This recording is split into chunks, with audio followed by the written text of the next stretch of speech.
Février 2015, les élections se préparent en Angleterre. L'étoile montante du Parti Conservateur, Afzal Amin, ancien capitaine de l'armée, d'origine pakistanaise, formateur des princes Harry et William, est bien placé pour un poste ministériel, voire comme futur Premier Ministre. Ce musulman de rêve va pourtant être démasqué comme corrupteur et islamiste par Tommy Robinson, ex-dirigeant de l'EDL. Il s'en est fallu de peu pour que l'Angleterre ait à sa tête un djihadiste. La presse française n'a pas soufflé mot de cette gravissime affaire qui pourrait bien se reproduire en Europe.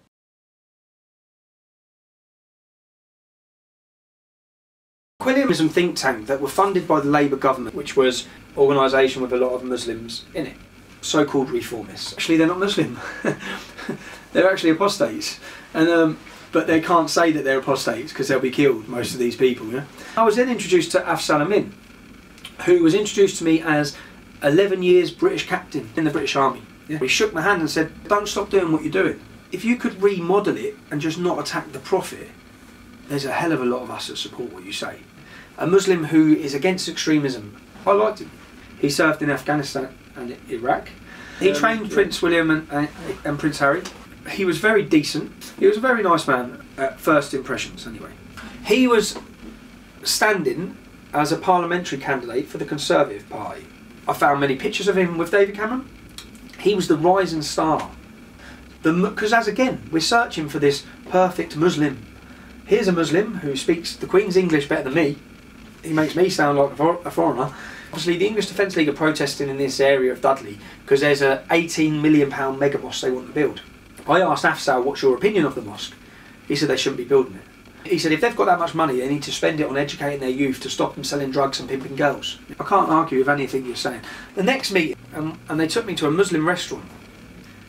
He said to me, "Tommy, how much are your outgoings?" I said, "Why?" He said, "How much do you need a month to live on?" So I said, £2,000. Yeah. He said, "We can help you with that." Yeah, that's nothing. This is what we want to do. The election's coming up, yeah, just now, May. We want the English Defence League to set up a protest in Afzal's constituency. Yeah? Then they'll hold a press conference with Afzal about arguing. We'll all argue about the protest. Then they'll hold another press conference saying, thanks to Afzal, we're cancelling the protest. Yeah? Afzal gains the credit for that.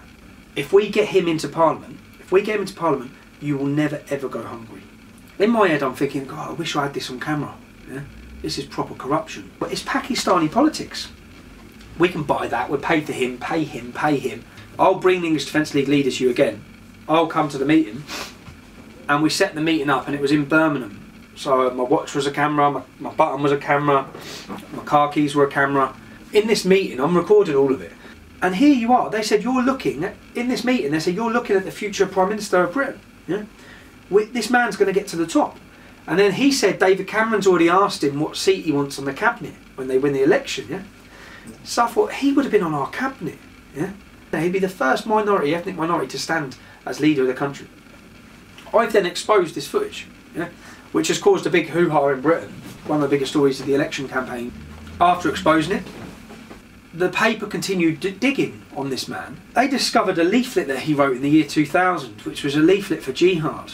He was calling on the Mujahideen to build their own Islamic enclaves in Britain and come out from these enclaves and attack the kuffar, yeah, in a war.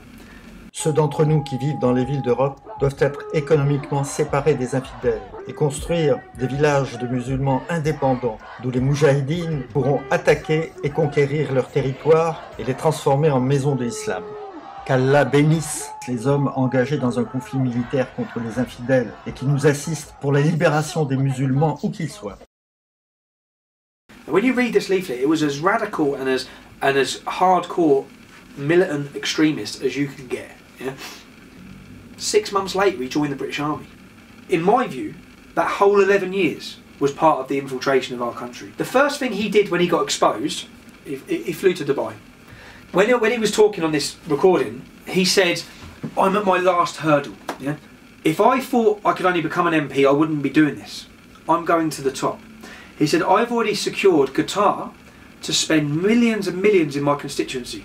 We're going to solve all of my constituency's problems." Exclusif, complot d'un conservateur avec des voyous pour arranger les élections. Afzal Amin était un membre d'une secte fanatique musulmane, les Morabitoun, qui admirait Hitler. Sans l'intervention d'un homme honnête, Tommy Robinson, l'Angleterre aurait pu être gouvernée par un djihadiste. Adepte retors de la dissimulation islamique, le grand silence des médias français sur cette terrible affaire est impressionnant. Ont-ils voulu étouffer la perspective de ce danger possible en France ?